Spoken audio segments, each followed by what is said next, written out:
లైఫ్‌లో మనం డౌన్ అయినప్పుడే మన వాళ్ళెవరో, బయట వాళ్ళెవరో అనేది తెలుస్తుంది. Day 5 of rebuilding my life from zero.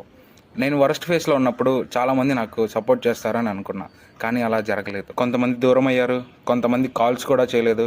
కొంతమంది మెసేజ్ చేస్తే రిప్లై కూడా ఇవ్వలేదు. కొంతమంది అయితే అసలు నా సిట్యుయేషన్ ఏంటి? అసలు ఎప్పుడు ఎలా ఉన్నావు అని కూడా ఎవ్వరూ అడగలేదు. మొదట్లో నాకు చాలా బాధేసింది. తర్వాత రియాలిటీ ఏంటో అర్థమైంది.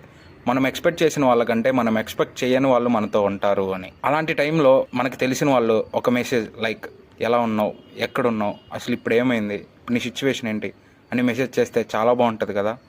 బట్ నాకు అలా జరగలేదు. నేను కంబ్యాక్ జర్నీ స్టార్ట్ చేయగలిగానంటే నిజానికి కారణం నాకు తెలిసిన వాళ్ళు కాదు, నాకు తెలియని వాళ్ళు నాకు సపోర్ట్ చేయడం వల్లే. వాళ్ళకి తెలియకపోయినా వాళ్ళ సపోర్ట్ వల్లే నేను ఈరోజు ఇట్లా వీడియోలు చేయగలుగుతున్నా. వాళ్ళ సపోర్ట్ నాకు చాలా హెల్ప్ అయింది.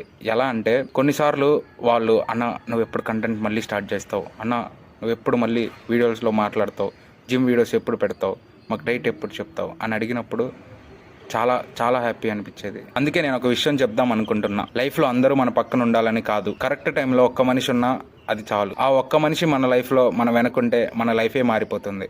మీ లైఫ్లో అలాంటి పర్సన్ ఎవరైనా ఉంటే ట్యాగ్ చేయండి.